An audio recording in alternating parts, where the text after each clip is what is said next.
আসলে তো না। কোরআন এবং হাদিসের কথা বলতে গেলে তাদের বিরুদ্ধে চলে গেছে। আলেমদের দোষ না, এটা কোরআন হাদিসের কথা। আলেমরা কোরআন হাদিসের কথা বলে তাদের বিরুদ্ধে গেছে। তারা তো এটা চায় না। এই দেশকে ইসলাম ধ্বংস করতে পারলে তারা সাকসেসফুল হয়ে যেত এবং আর কয়েক বছর যদি থাকতে পারতো তাহলে ধ্বংস করে লাগছিল তারা বেশি।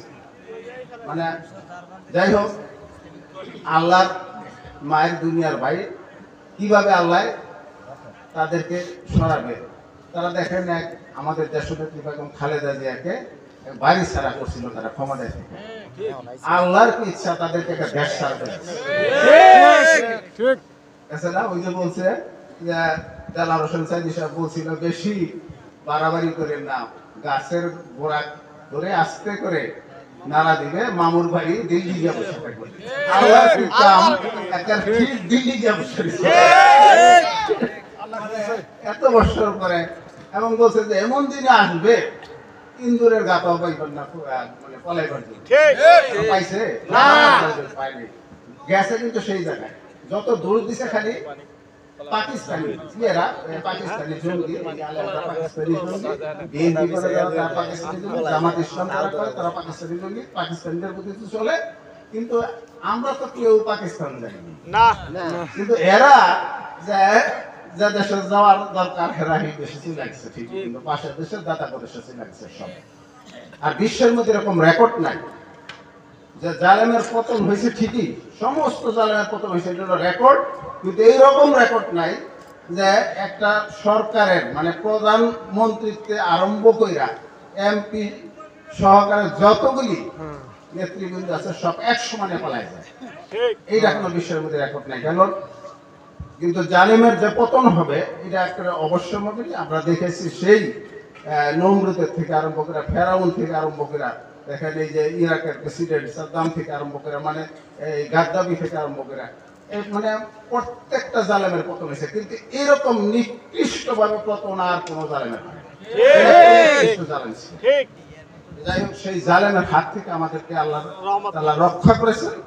আমরা এখন যেটা করব যে আমরা সতর্ক থাকবো, তাদের দোষকরা কিন্তু এখন রয়ে গেছে চারিপাশে। আপনাদের ভিতরে ঢুকে আমাদের ভিতরে ঢুকে আমাদেরই ক্ষতি করার চেষ্টা করবে তারা।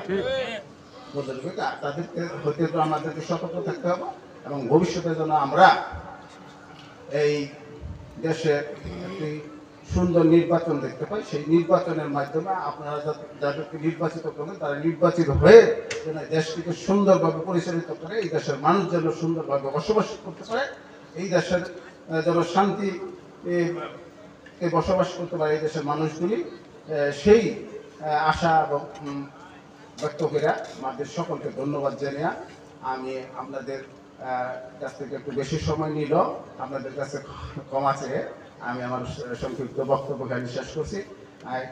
এখনই মনে হয় আমাদের প্রধান বক্তা বক্তব্য রাখবেন। আপনাদের কাছে আমার অনুরোধ রইল, আপনাদের ছেলে মেয়েগুলি আবার আমি দিই মাদ্রাসায় আগে লেখাপড়া শিখাইয়া মাদ্রাসাতে কমপক্ষে একটু শিক্ষা দিয়া 5 বছর, তারপরে মনে করেন এই 5 বছরে আপনার খুব লস হয়ে যাবে, কিচ্ছু লস হবে না। দেখেন এই মাদ্রাসার এই ছাত্রছাত্রীরা এই তামিরুল মিল্লাত থেকে আরম্ভ করে বড় বড় মাদ্রাসার যারা আছে তারা ঢাকা ইউনিভার্সিটিতে কিন্তু বিভিন্ন ডিপার্টমেন্টে ফার্স্ট হইতেছে। এই যে ফার্স্ট হইতেছে তাদের লস হয়েছে, তারা যে মাদ্রাসা করে গেল। তো কাজে আপনারা ওই চিন্তা করেন যে তারা ইচ্ছা করলে ওই ডাক্তারিও পড়তে পারে, পরবর্তী সময় ইঞ্জিনিয়ার হইতে পারে, সব যেটা যে ইচ্ছা পড়তে পারবে, কিন্তু তাদের এই শিক্ষাটাকে আমাদের ধর্মীয় শিক্ষাটাকে তাদেরকে দিয়ে দেন আপনারা সেই ব্যবস্থাগুলি করবেন ইনশাআল্লাহ। আমাদের কাছে আশাবাদ ব্যক্ত করে আমরা বক্তব্য শেষ করছি। আসসালামু আলাইকুম ওয়া রাহমাতুল্লাহি ওয়া বারাকাতুহু।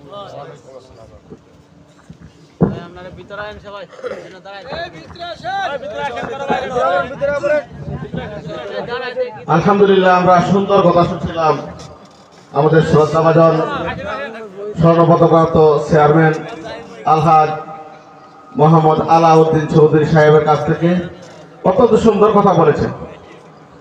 মোহতারাম হাজিরিন, আমরা এখন আমাদের সামনে উপস্থিত রয়েছেন আমাদের আজকের মাহফিলের প্রধান আলোচক